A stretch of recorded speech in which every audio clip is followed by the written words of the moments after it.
Прывітанне, гэта канал Свабода Прэміум, з вами праздник Дмитрий Гурневич, а на сувязі са мною з Варшавы нямецкі гісторык Фелікс Акерман. Прывітанне, Фелікс. Добрый день, прывітанне ў Прагу. Нашай нагодай да размовы з'яўляецца сёння своеасаблівы дэмарш, сыход Фелікса Акермана з беларуска-нямецкай гістарычнай камісіі, якая аб'ядноўвае і беларускіх, і нямецкіх гісторыкаў у знак пратэсту супраць выкарыстання гісторыі ў палітыцы. Маецца на ўвазе выкарыстанне другой сусветнай вайны, увогуле нямецкай тэматыкі у бягучай палітыцы ў Беларусі, не толькі ў Беларусі, але таксама з накіраваннем яе за мяжу. Мы зараз ад Фелікса, давайте вы самі раскажаце нам, што, не ведаю, паслужыла нейкай такой запальнікам або галоўнай нагодай да вашага рашэння. Дзякуй. Я вырашыў зараз у чэрвені выйсці з камісіі, тому што я супраць выкарыстоўвання вообще гісторыі, але асабліва гістарычнай палітыкі ў пераслед грамадзян Беларусі, якія удзельнічалі ў пратэстах, не удзельнічалі ў пратэстах. І канкрэтна я маю на ўвазе новый закон супраць реабилитации национал-социализма. Я лічу, что он так написан, что в принципе любой громадянин Республики Беларусь, але так само и любой историк любой краины могут быть переследованы на подставе того, что там мы бачим. Расскажите, что вы маете на увазі? Есть нацизм, так, был докладней, або здесь еще если не нацизм, осуджены в принципе.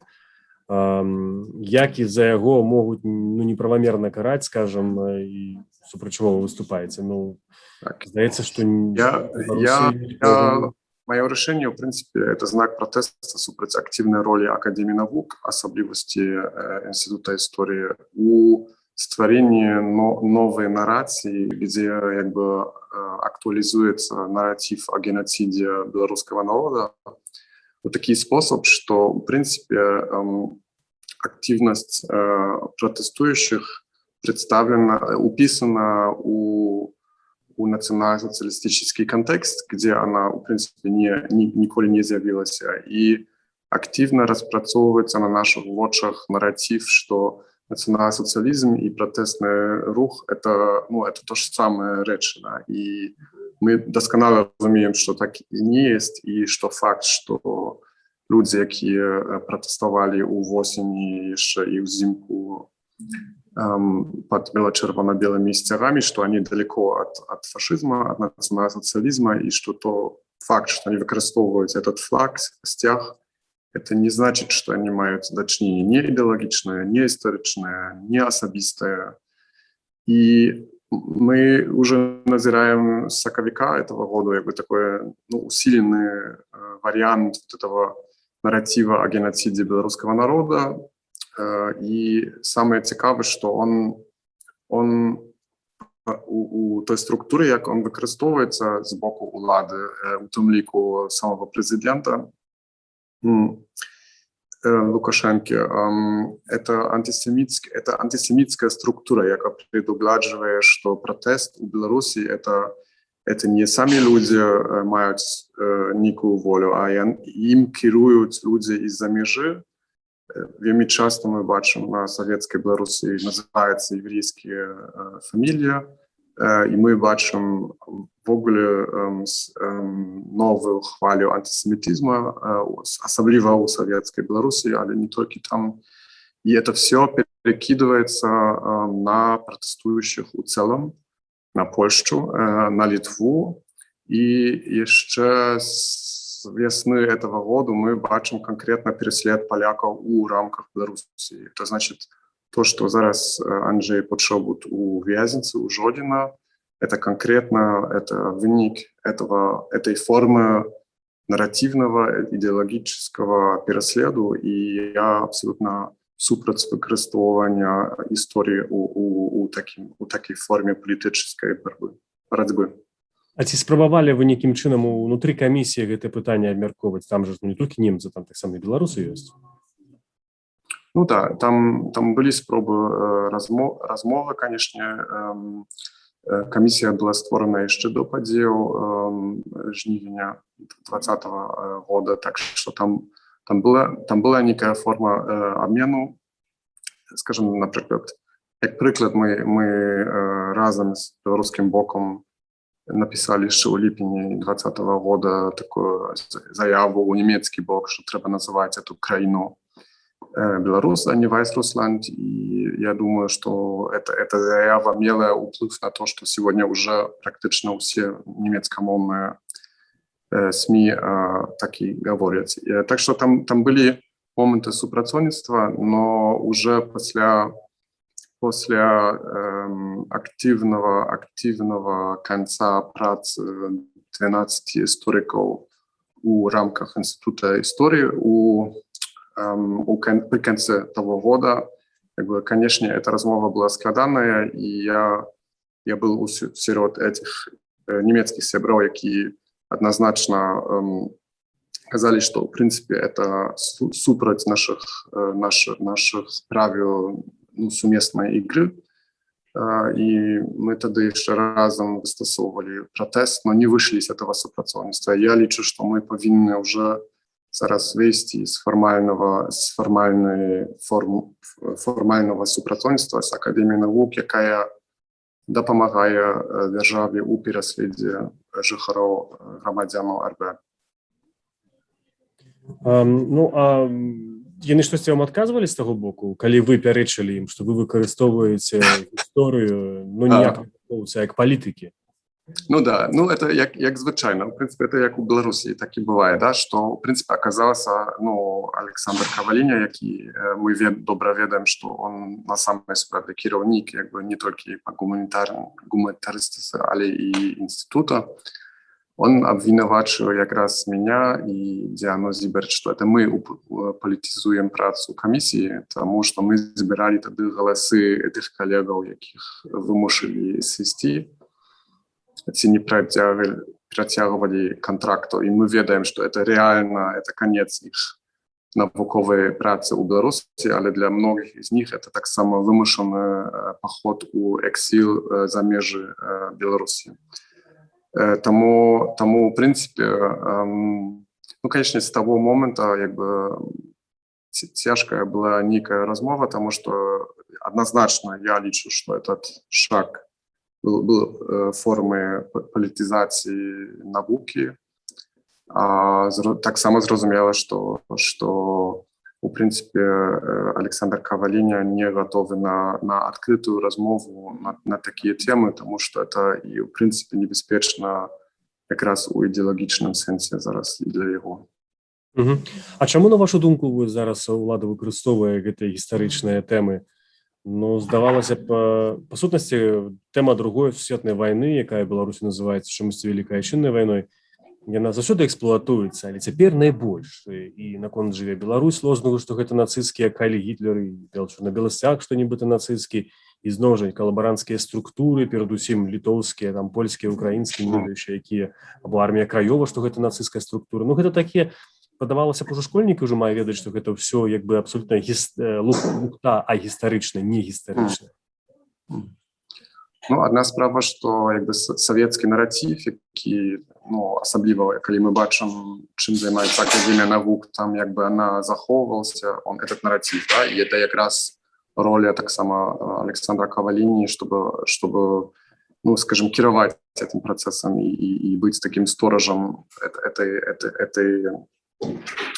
спадщины советской. И она никуда не ушла, в принципе, с этих структур. Это важный пункт, да, что она сегодня только актуализуется на самой справе. Она не новая, но такой пик, да, выкористовывания и такое, уже такие спробы скрайные, да, что мы читаем на советской Беларуси, что санкции — это геноцид, что поляки у сирот нацистов, что абсолютно, что просто смешно, да, что это единая країна у Европе, где официально держава ніколи не супрацоўнічала з немцами, акрамя советского, а Советский Союз супрацоўнічаў, да, еще кратко до початку Другой сусветнай войны.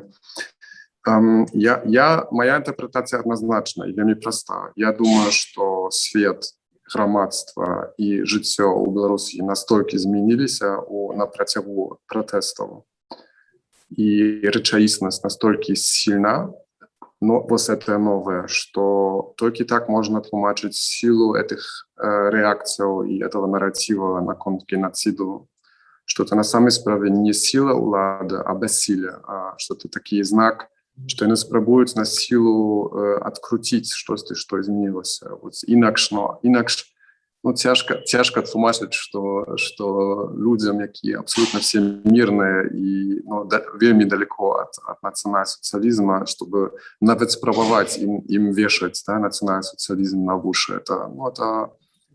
Это на самой справе форма бессилия. Но я лічу, что треба быть осторожным, потому что это есть форма гвалту символичного, який конкретно доводить людей у в'язницю. Да? Что мы маем зараз не только Почобута у в'язниці, Олесь Пушкін у в'язні, и из Союза поляков еще 4 женщины вымушаны выехать, покидать РБ, хотя и не громадянки Беларуси. Так что я лічу, что тут межа поміж символічним гвалтом, а таким уже державным, открытым гвалтом вельми такая актуальна, и тому треба бути вельми осторожним.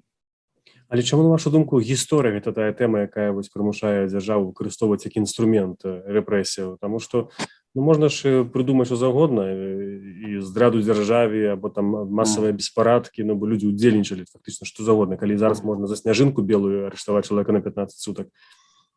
Чаму гісторыя гэта той пункт, які вярнуўся нечакана? І я сказаў на вас, што па вялікім рахунку вельмі часта гісторыя з'яўляецца для ўлады, таким адзінай тэмай, на якой яна у гэту палітыку і гуляе. Зноў жа, учорашняя публікацыя Савецкай Беларусі, што гэта быццам бы літоўскія калабарацыяністы забілі габрэяў, атрымалася, што это ўвогуле нацысцкія злачынства ва ўкраіне. І такіх шмат прыкладаў можна прыводзіць. І зноў жа гісторыя, ці то з палякамі, ці то з немцамі, ці то з Польшай. Лукашенко бясконца нагадвае пра ту мяжу, которая каля Ракава праходзіла.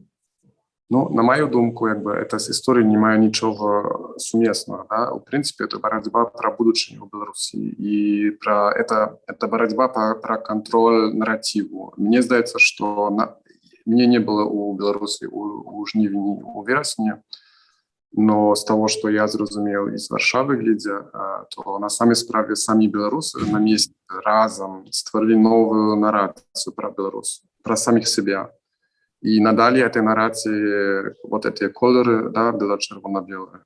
И эта наррация не про историю, не про 18-й год, не про 41-й. Это просто про будущее в Беларуси, такая вольная, где люди имеют право подставовые, громадские, те, которые были записаны у Конституции еще у 90-е годы на початку. И это Беларусь, якая сама решае про свой лёс, якая суверенная, и где люди будут солидарными, суместными. И этот нарратив был вельми сильным. Да, мы все памятаем ботинки, снятые подчас демонстраций, там людей, які робили порядки після демонстрації. І всі ці образи, вони разом взяти, створили вельми сильний наратив про будущее Білорусі. І ми в принципі, розуміємо, що це буде, тому що цей наратив працює. Люди зрозуміли, що це є, тому що був такий момент, і це був сумісний момент, да? Я так разумею, что это спроба використовування і геноцида, і націонал-соціалізму, вешання полякам, литовцам, самим білорусам, що вони фашисти, да? Но это такая спроба абсолютно збудувати на совєтській спадщині новый нарратив. Но, в принципе, мы разумеем, что это нарратив про то, что Беларусь будет далее совхозом, да, где просто краина все чекают, что говорит кіраўнік краины. Да? Коли он сказал геноцид славянских народов, да, не называя евреев, это значит, что мы уже можем зараз у евреев целовать, да, на рамках советской Беларуси. Як на вашу думку? Скончите думку, так. Не, просто, так як я казав, это, в принципе, это разные интерпретации того, якая повинна быть Беларусь, и тут, люди, якія падтрымліваюць рэжым Лукашэнкі, мы ведаем, што іх не страшна шмат, но они ёсць.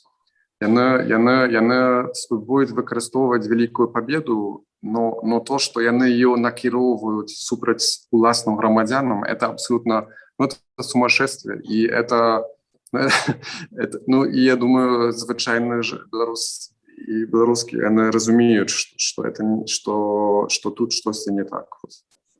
А як гэта адбываецца, ці ўвогуле адбываецца нейкім рэхам, скажам, у Нямецчыне? Таму што Александр Лукашенко, калі у Германії завялі супраць яго крымінальную справу за катаванне, ён выказваўся, што не немцам увогуле фашыстам павучаць яго, нашчадка народа-пераможцы і народа пацярпелага ад вайны. І вельмі часта такое здараецца, калі міністр замежных спраў Нямецчыны выказваўся, яго таксама называлі нацыстам, фашыстамі увогуле. Ну, я падазраю, што магчыма зараз у нас з'явіцца каментары, што вы прадстаўнік Нямецчыны, фашысцкай краіны былой, але не вам увогуле павучаць беларусаў, якім жыць, пад якімі колерамі выходзіць і ўсё такое. Як это ў Германіі? Ці увогуле хтосьці пра гэта ведае, што ў Беларусі такое адбываецца, я маю на ўвазе выкарыстанне гісторыі і зноў ты наратыў пра нацыстаў, хаця ўжо ад вайны мінула 80 год.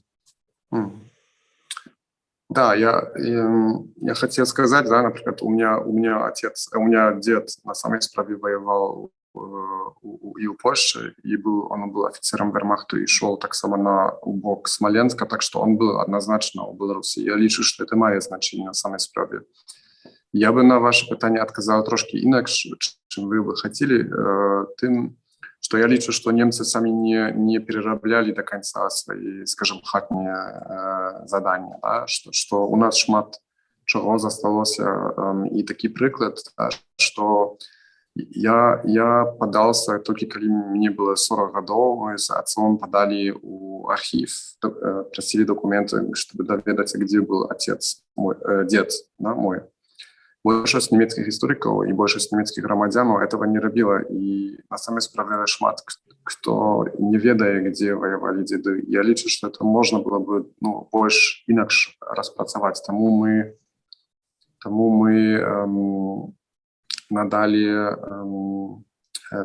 мы написали заяву с іншими историками, что, например, зрабіць больш доступным эти особистые справы солдатов, жонеров вермахту. Як приклад просто, что тому, что на самой справе у Німеччині веды про то, что адбылося в Беларуси, они не вельми распаўсюджаныя. И частка проблемы это, конечно, что наши деды шли на войну спочатку у Польшу, а потом у Россию. Для немецких, для немцев факт, что атак на Советский Союз, это был атак на оккупированные Советским Союзом территории Речи Посполитой Польской и украинскую и белорусскую СССР. Это абсолютно далекий, это вельми далеко. И, в принципе, это и тлумачить, чему не так шмат солідарності з Білорусію, як могло би бути, бо, в принципі, ця країна тільки починає існувати у свідомості німців.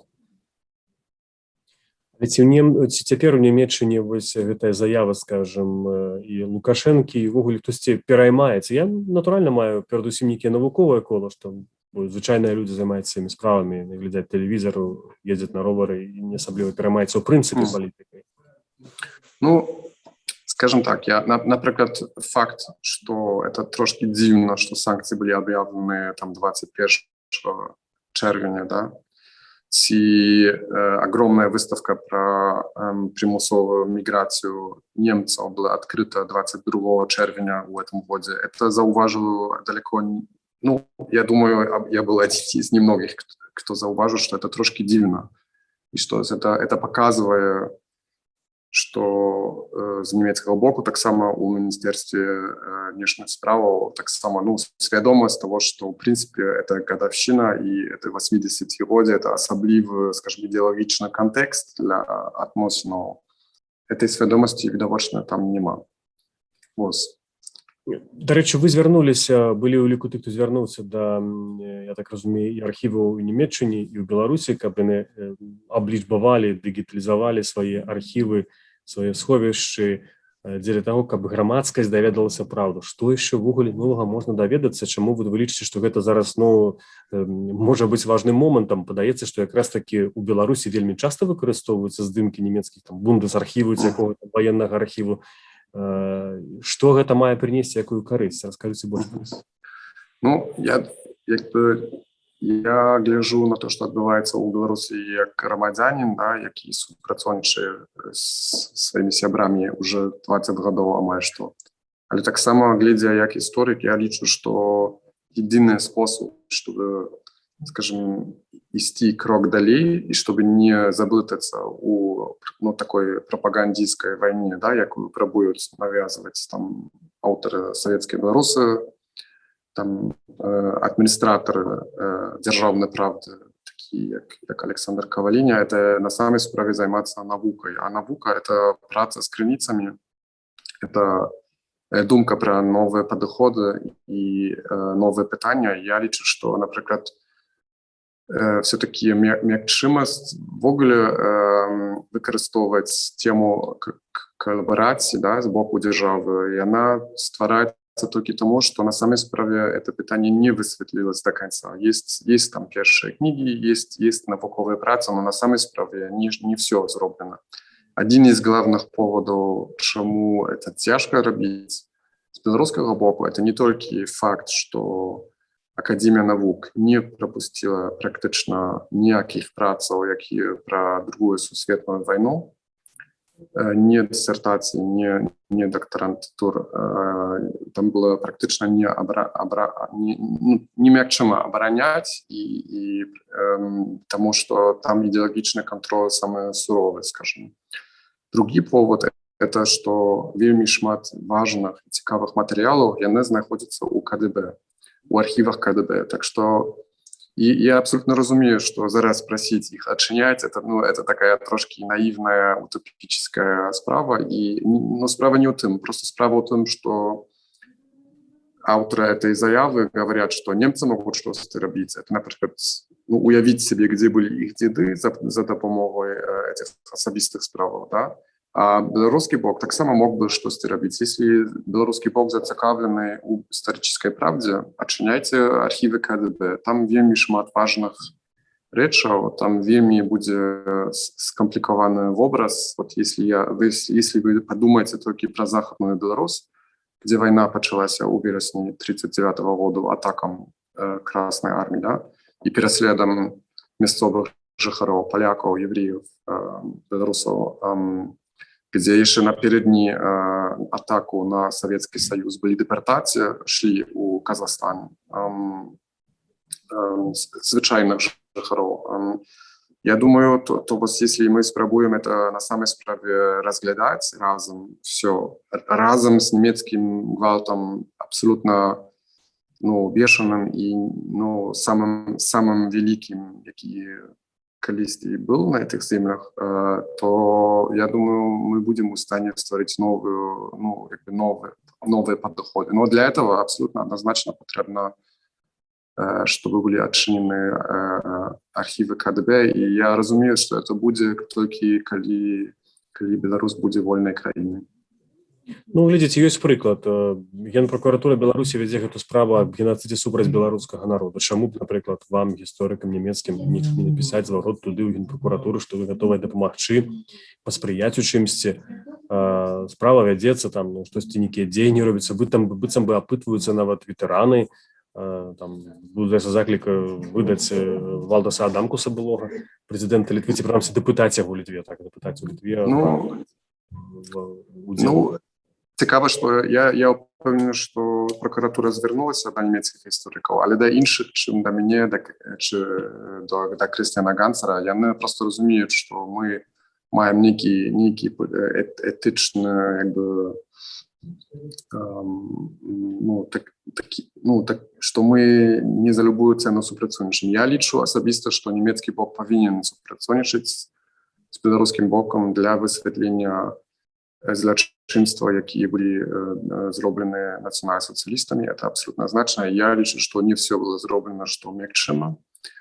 І у тым ліку статус Гёте-інстытута, напрыклад, он неадназначны, таму што нямецкі бок не падпісаў кантракт о сумесным супрацоўніцтве у культурнай сфере яшчэ ў 93-94 годзе, які ўжо быў ратыфіцаваны з беларускага боку, таму што там было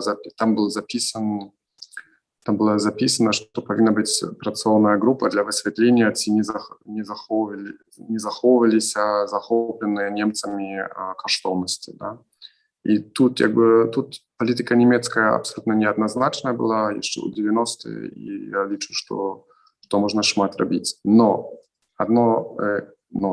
што все это трэба рабіць на аснове нейкіх навуковых прынцыпаў. Напрыклад, то, што зараз робіць прокуратура, тэлефанаваць тем, хто выжыў лагеря нямецкія, ці хто вярнуўся з прымусовай працы, тэлефанаваць ім, зрабіць на них ціск, чтобы яны просто пад ціскам адміністратыўным распавядалі яшчэ сваю історыю.